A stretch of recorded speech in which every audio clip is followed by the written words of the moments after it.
Hey yo yo yo! Salut les turfeuses, salut les turfeurs, bienvenue pour un nouveau pronostic de Benoît Requin. Merci pour vos likes, pour vos commentaires, n'hésitez pas à vous abonner pour recevoir tous mes pronostics tous les jours et pour accéder à tous mes tickets pour la course du Quintet, rendez-vous sur mon site internet Benoît Requin. Je vous ai mis en place un nouveau tarif d'abonnement et vous trouverez le lien de mon site internet directement dans mon commentaire épinglé.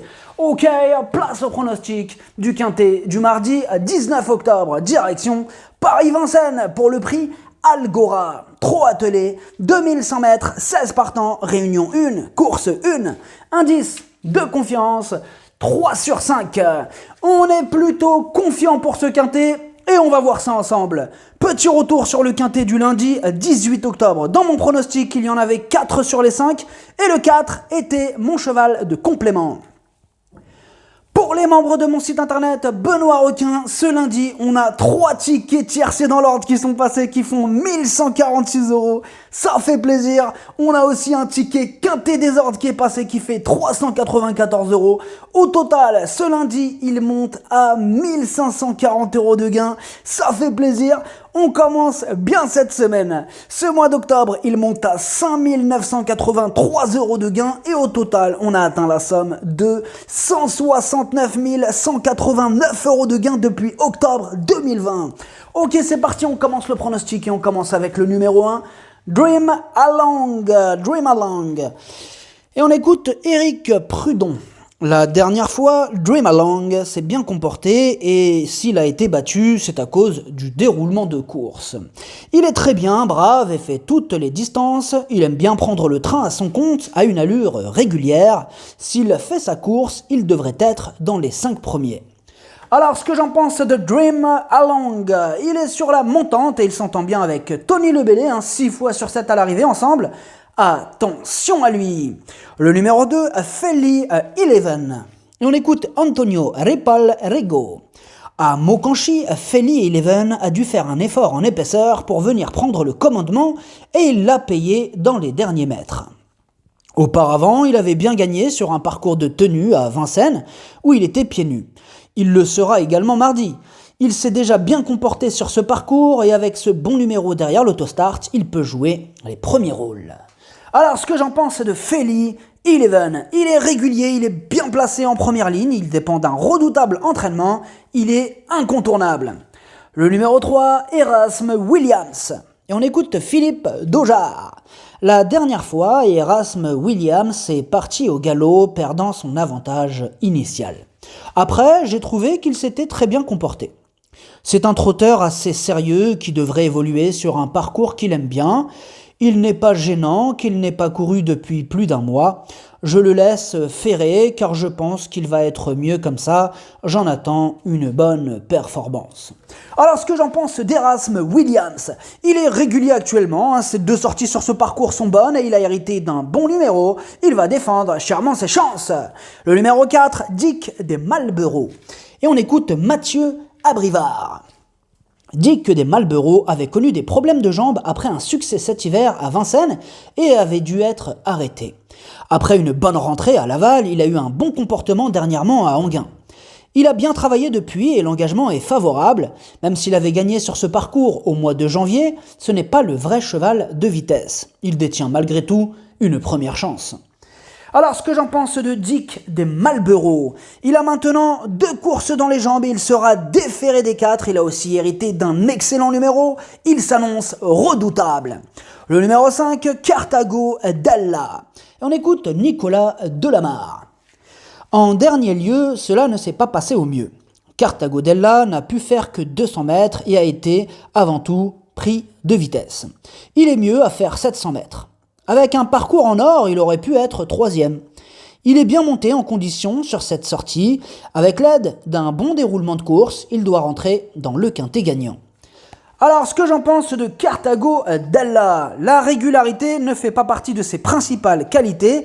Et comme d'habitude avec ce casseur de tickets, ce sera tout ou rien. Le numéro 6, Cimarron. On écoute Mathieu Varin. Cimarron a retrouvé ses jambes de jeunesse, ses dernières prestations sont très bonnes. Après sa plus récente sortie, on a visé cette course. Je préfère qu'il soit caché et qu'il vienne sur les autres, il faudra un bon parcours. Je compte sur lui pour une nouvelle bonne performance. Ah, il est chaud, hein, il est plutôt confiant cet entraîneur-là. Alors, ce que j'en pense de Cimarron, il est dans une forme olympique, il enchaîne les podiums et il fera encore de son mieux pour obtenir le meilleur classement.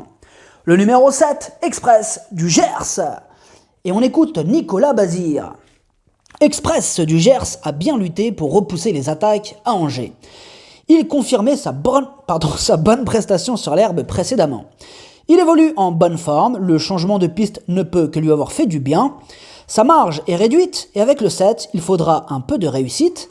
Cela dit, quand il est volontaire, comme en ce moment, il devrait disputer activement l'arrivée, mais plutôt pour une place. Alors, ce que j'en pense d'Express du Gers, lui aussi à la pêche, il s'améliore à chacune de ses sorties et il a encore une belle carte à jouer. Le numéro 8, Daguet Normand. On écoute Junior Guelpa. Daguet Normand m'a laissé une impression très favorable à Enghien alors qu'il effectuait son retour à la compétition après 11 mois d'absence. Malgré un déroulement de course le nez au vent, il n'a coincé qu'à 300 mètres du poteau. Cet engagement sur mesure arrive évidemment un peu tôt, même si c'est la fameuse deuxième course après une longue absence, il va courir en progrès. Alors, ce que j'en pense de ce Daguet Normand, il a été transparent le jour de sa rentrée, il a toujours échoué sur ce parcours, il y a quelques doutes qui planent sur sa candidature. Le numéro 9, Zelov, et on écoute Antonio Ripoll Rigo. Zelov reste sur une 3e place encourageante à Enghien où il s'est un instant accroché avec un rival en début de la ligne droite. Mardi, avec son allure rasante, il ne sera pas avantagé par la montée de Vincennes. De plus, le lot est mieux composé qu'en dernier lieu, mais comme il est au top, la 5e place reste envisageable. Alors, ce que j'en pense de Zelov, il a hérité d'un numéro piège, mais sa dernière sortie est bonne. Sa marge se réduit, mais c'est l'un de mes casseurs de tickets repérés. Le numéro 10, Rocky T. Et on écoute son entraîneur. Rocky T se montre très régulier depuis cet été. Dernièrement, à Laval, il s'est longtemps retrouvé bloqué derrière un rival. Il a très bien fini lorsqu'il a pu s'exprimer, mais trop tard. Il a bien travaillé depuis. Avec ce numéro 10, il va falloir que tout se passe bien, mais il a encore sa place dans les 5 premiers. Alors, ce que j'en pense de Rocky T. Ce fils de, vous avez cru que j'allais dire quoi, hein? Ce fils de Reddy Cash fait toutes ses courses. Là, il est confié à Eric Raffin. Il a encore son mot à dire. Le numéro 11, Bambou de Calvi. Et on écoute Mademoiselle Morgane Blot. J'avais beaucoup de ressources à Cordemais et Bambou de Calvi n'aurait pas été loin de la vérité s'il n'avait tapé dans un rival devant lui. On a couru à 3 jours ensuite, mais ce n'était pas l'idéal. Il est vraiment très bien en ce moment, avec un beau poil et de l'envie. Il a fait ses preuves sur la grande piste. Il faudra de la réussite en seconde ligne, mais je serais déçu de ne pas le voir à l'arrivée. Alors, ce que j'en pense de Bambou de Calvi, il reste sur 2 échecs consécutifs, il va devoir montrer un tout autre visage pour espérer se mêler à l'emballage final. Le numéro 12, Enjôleur Le Mans. On écoute Franck Nivard. Enjôleur Le Mans réalise une excellente saison et a encore bien tenu sa partie récemment à Caen. Il avait bien couru le mois dernier sur ce parcours dans un lot similaire, mais il avait manqué de tranchant pour finir. Je vais donc le munir d'un bonnet fermé pour le motiver. Il n'a pas de marge à ce niveau et il s'élance en seconde ligne, mais une place reste à sa portée. Alors, ce que j'en pense d'Enjôleur Le Mans, il a le défaut de ne pas toujours répéter ses bonnes sorties. Bon, s'il est motivé ce mardi, il pourrait avoir son mot à dire, tout ou rien. Le numéro 13 va Pensiero Gara. Et on écoute Vitale Ciotola. La dernière course de Va Pensiero Gara à Enghien est bonne. Il a tracé une belle ligne droite après avoir patienté. Mardi, le lot est plus relevé, il retrouve Vincennes où il n'avait pas réussi à se mettre en évidence il y a 3 ans. Il sera de nouveau pieds nus et je vais demander à son driver d'attendre et d'essayer de le faire finir. La 5e place me satisferait pleinement. Alors, ce que j'en pense de Va Pensiero Gara, lui aussi ne brille vraiment pas par sa régularité, mais il vient quand même de renouer avec les bonnes performances après une série de 3 échecs consécutifs, et on doit lui accorder une note de méfiance. Le numéro 14, Uma Dasti. On écoute Franco Ferrero. Uma Dasti est très caractérielle, capable de bien courir dans des lots de qualité comme de décevoir dans des petites catégories. Elle est en bonne forme. Si elle est bien lunée et qu'elle dispose d'un déroulement de course favorable, en milieu de peloton, elle est capable de tirer son épingle du jeu. Alors, ce que j'en pense d'Uma Dasti, elle reste sur 3 échecs consécutifs, elle enchaîne les mauvaises prestations à Vincennes, d'autres candidatures nous apportent de plus solides garanties. Le numéro 15, Esteban Giel. Et on écoute Jean-Luc Dersoir. La 3e place d'Esteban Giel, dernièrement à Amiens, prouve qu'il est revenu au mieux après quelques contre-performances. Il n'a pas toujours été très chanceux. L'engagement reste correct et il s'est déjà bien comporté sur ce parcours. En s'élançant en seconde ligne, il faudra qu'il bénéficie de circonstances favorables pour s'immiscer dans le quintet, mais l'écarter serait prendre un risque.